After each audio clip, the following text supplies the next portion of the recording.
ছোট্ট গ্রামে বাস করত এক দরিদ্র পরিবার। পরিবারটির একটি ছোট ছেলে ছিল, যার নাম ছিল রামু। রামু ছিল খুবই বুদ্ধিমান, কিন্তু তার পরিবার ছিল খুবই গরিব।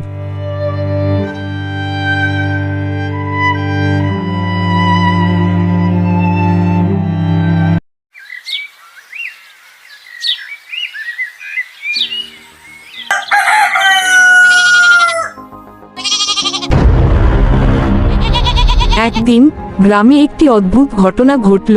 একটা ডাকিনী, এক ধরনের অশুভ ভূত, গ্রামে এসে ঢুকে পড়ল এবং গ্রামবাসীদের শাসাতে লাগল।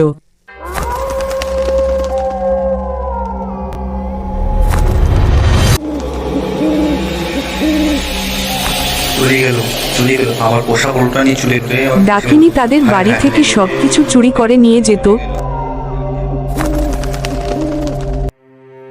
আমাদের এই ডাকনিটার কোনো ব্যবস্থা নিতে হবে, নইলে এই ডাকনি আমাদের সব কিছু নিয়ে চলে যাবে।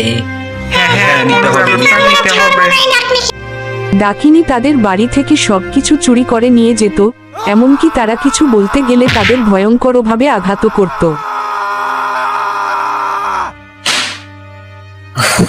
ডাকনি পালিয়েছে, ও আবার আসবে। গ্রামের সবাই ভয় পেয়ে ডাকিনীর কাছ থেকে কিছুই উদ্ধার করতে পারছিল না। তারা সবাই ভেবেছিল এই ডাকিনীকে জয় করা সম্ভব নয়। কিন্তু রামু তার মাকে বলল, মা, আমি ডাকনিকে বুদ্ধি দিয়ে হারাবো। কিন্তু বাবা, তুই তো বাচ্চা, তুই কিভাবে হারাবি ডাকনিকে? কিন্তু রামু সাফ জানিয়ে দিল, আমি চেষ্টা করব মা, ভয় পাবে না।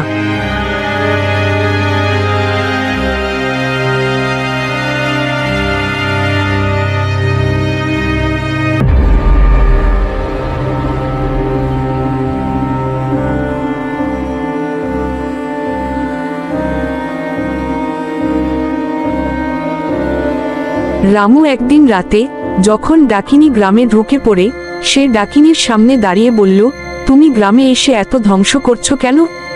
আমি জানি তুমি এক অদ্ভুত শক্তির অধিকারী, কিন্তু তোমার সব শক্তি যদি আমি বের করে দিতে পারি, তবে তুমি কি আমার কাছে কিছু সাহায্য চাও? ডাকিনী রেগে গিয়ে বলল, তুই কি আমাকে সাহায্য করতে চাস? তুই তো এক ছোট্ট ছেলে, তুই কি জানিস আমার শক্তি সম্পর্কে? রামু হাসতে হাসতে বলল, আমি জানি তুমি এক রহস্যময় শক্তির অধিকারী, কিন্তু তোমার শক্তির মধ্যে একটি দুর্বলতা আছে। তুমি যদি আমাকে সেটা জানতে দাও, আমি তোমার শক্তি কমিয়ে দেব। ডাকিনী একবার ভাবল এবং বলল, তুমি যদি আমার শক্তি বুঝে ফেলো, তবে আমি তোমাকে কিছু করতে দেব না। কিন্তু আমি বলবো না, তুমি চেষ্টা করো। রামু তখন বলল, তোমার শক্তির মধ্যে এক পাথরের টুকরা আছে, যার মাধ্যমে তুমি এত শক্তিশালী হয়ে উঠেছ। তুমি যদি সেই পাথরটা আমাকে দিতে, তবে আমি তোমার শক্তি কমিয়ে দিতে পারি। ডাকিনী তো অবাক হয়ে গেল, কারণ সে জানত না যে কেউ তার শক্তির ভেতরকার পাথর জানে। কিন্তু সে ভাবল, এ ছোট ছেলে তো কিছুই জানে না। সে রামুকে পাথর দিতে রাজি হয়ে গেল। রামু তখন বলল, তুমি যদি এই পাথরটা আমাকে দাও, তবে আমি তোমাকে মুক্তি দেব। ডাকিনী পাথরটা রামুর হাতে দিয়ে পালিয়ে গেল, কিন্তু সেই পাথর ছিল আসলে একটা সাধারণ পাথর।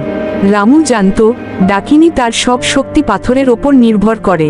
পাথর হারানোর পর ডাকিনী আর শক্তিশালী থাকতে পারত না, এবং সত্যি ডাকিনী তার শক্তি হারিয়ে গ্রাম থেকে পালিয়ে গেল।